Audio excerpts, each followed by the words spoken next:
So it looks like no-hitters have finally slowed down in 2021. But man, seeing Joe Musgrove throw the first no-hitter in Padres history was a once-in-a-lifetime moment. Now the Padres need a perfect game, which probably won't happen for a while. As for the perfect game itself, we haven't seen a pitcher throw one since Felix Hernandez in 2012, although plenty have been broken up in the ninth inning. But the near-perfect game we're discussing happened in 2015 with Max Scherzer. If you're not aware of what happened, you'll find out a little later. But what I can tell you is that this moment happened because of a car crash back in 2006. Before we start, if you have a butterfly effect scenario you want me to cover, leave it down in the comments. It's 2006 and the Mets are looking to make the playoffs. By the end of May, the Mets were leading the NL East with the second best record in the National League. Why did we fast forward to the end of May? Well, the day prior, the Mets were without their starting right fielder,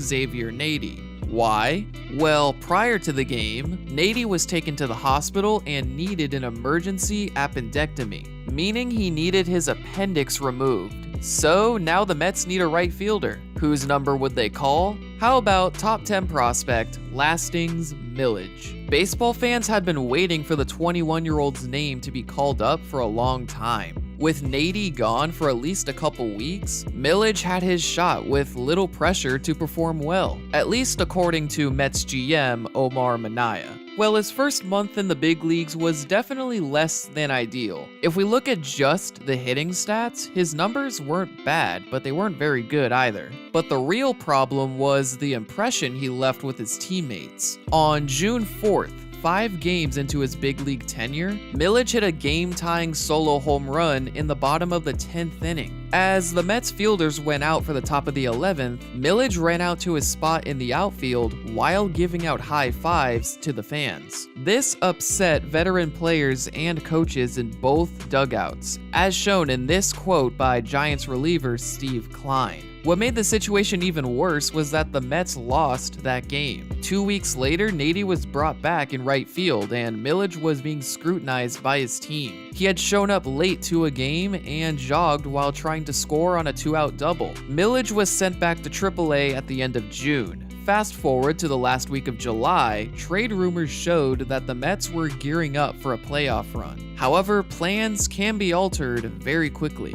On the morning of July 30th, reliever Duaner Sánchez, who you may know from this case of detached equipment, was involved in a car crash. Sánchez was not driving, he was in a taxi. He and his cab driver were hit by a drunk driver on Interstate 95 in Miami. Sánchez suffered a separated shoulder and was out for the rest of the 2006 season. Sánchez was in the middle of the best season of his career, but it was taken away in an instant. Unfortunately, he would never really recover as a player, last appearing for a big league team in 2009. This injury really makes you wonder what sort of evil has been placed on the Mets franchise. In 2004, Tom Glavine was involved in his own cab accident, where he lost 2 teeth and lacerated his lip. In 2005, Carlos Beltran's and Mike Cameron's horrific collision ended Cameron's season. 3 straight seasons with uniquely devastating injuries. With the Mets front office learning of Sanchez's season-ending injury on the day of the trade deadline, they had to act quickly to fix a depleted pitching staff, especially with Pedro Martinez already on the IL. Before the accident, the Mets had been talking to the Astros about a potential Roy Oswalt trade, a deal that would involve trading Lastings Milledge. In 2006, Oswalt was a 27-year-old, 2-time All-Star who had finished in the top 5 of NL Cy Young voting in 4 of his 5 total seasons. So the Astros weren't just going to dump him. In fact, there were talks of a 3-way deal with the Orioles sending Miguel Tejada to the Astros and the Mets sending Milledge to the Orioles. By the trade deadline, the Orioles were not willing to part with Tejada without receiving Oswalt. But the Mets and Astros talks were still ongoing. However, the car crash and clear depletion of the pitching staff caused the Mets to change course. The talks with the Astros fell through and the Mets set their sights on Pittsburgh Pirates pitchers Roberto Hernandez and Oliver Perez. Who would the Mets send in return? Xavier Nady, who had proven to be a valuable bat for the Mets. At the end of the trade deadline, the Mets were in a much different position than they anticipated, a sentiment that Mets assistant GM John Ricco said in 2016. As for Oswalt, he re-signed with the Astros a month later.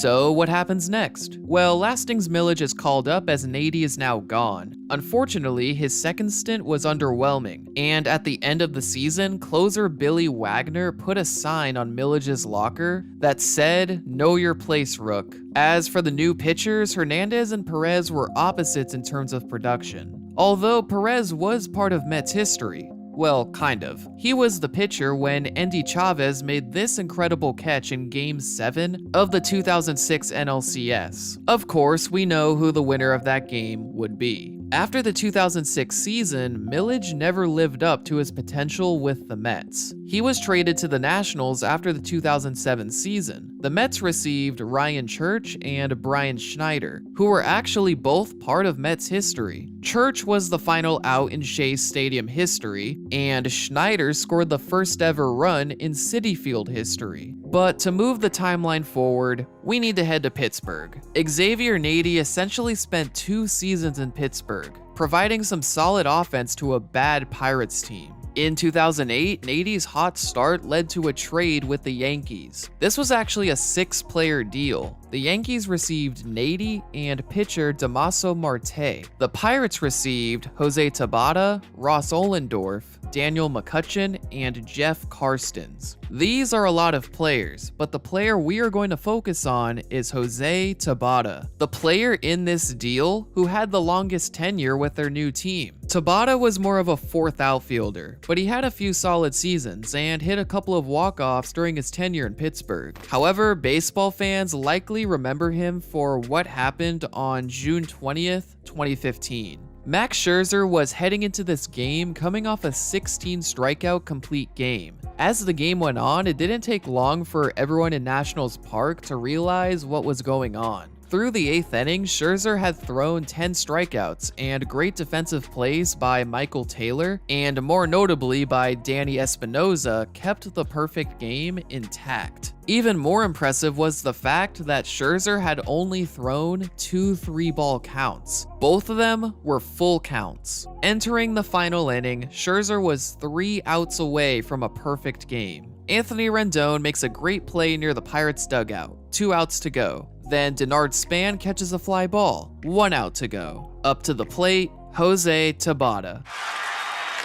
And the ball, did it hit him? And that's it for the perfect game. Just like that, the perfect game was gone. Jose Tabata had been hit by a pitch, although it's fair to say that Tabata leaned into the pitch, which he faced a lot of scrutiny for. Tabata faced plenty of scrutiny from fans, but he didn't receive much from the Nationals. Catcher Wilson Ramos thought Tabata might have stepped into the pitch, but that was it. Scherzer showed no anger as he said he would have done the same thing. Former pitcher and Fox Sports analyst CJ Nikowski said there was nothing wrong with what Tabata did. You're taught to turn in towards a ball that is in and might hit you. This is exactly what Tabata did. Although you can definitely place blame on the umpires since not attempting to move out of the way of a pitch is illegal. Though it's really up to you on how you interpret this play. Was this deliberate or was he mid-swing? At the end of the day, Scherzer would get his no-hitter and received a chocolate syrup shower for his accomplishment. Also, Scherzer would pitch another no-hitter on the last game of the season, striking out 17 batters in the process. What was Tabata doing at this point? Well, Tabata hadn't seen a big league field since late June. His last appearance on a big league team would be on June 25th,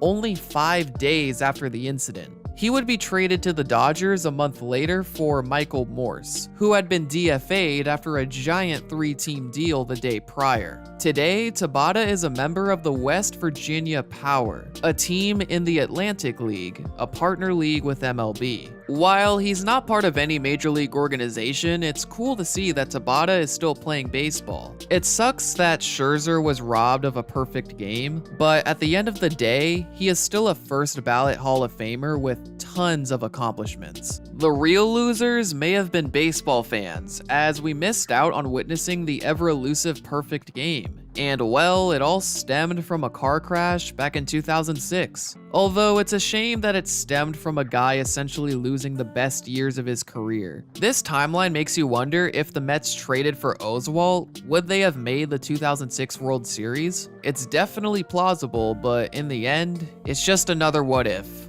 I hope you guys enjoyed the video, leave a like if you did, and leave your butterfly effect scenario in the comments. Subscribe to Start Raving Sports, and check out my channel, SportStorm. Thanks for watching.